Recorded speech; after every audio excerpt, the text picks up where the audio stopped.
এবার আমরা আরেকটি প্যান নিয়ে নিয়েছি এবং এতে কিছু পানি দিয়ে আমরা নুডলসগুলোকে দিয়ে দিব সিদ্ধ করার জন্য। দেখতেই পাচ্ছেন আমরা একে একে 3টা নুডলস দিয়ে দিয়েছি।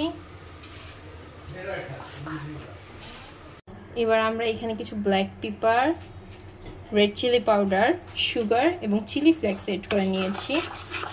এবার আমরা এগুলোকে আরেকটু ভালো করে মিক্স করে নেব। আমি এখানে যতটুকু সস দেখিয়েছি ওটা হচ্ছে 3 প্যাকেটের কোয়ান্টিটির জন্য।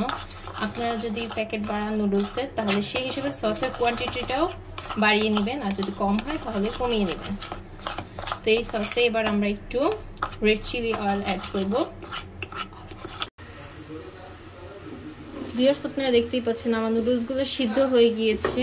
এবার আমি রামেন সসটা অ্যাড করে দেব নুডলসে। এই যে আমার রামেন সস অ্যাড করে নেব আমরা নুডলসে নেড়ে নেড়ে। আমি এখানে 2টো বয়েলড এগ দিয়ে পরিবেশন করে নিয়েছি এবং কিছু সাদা তেল দিয়েছি। আপনারা আপনাদের মন পছন্দ জিনিস দিয়ে এখানে সাজিয়ে পরিবেশন করবেন।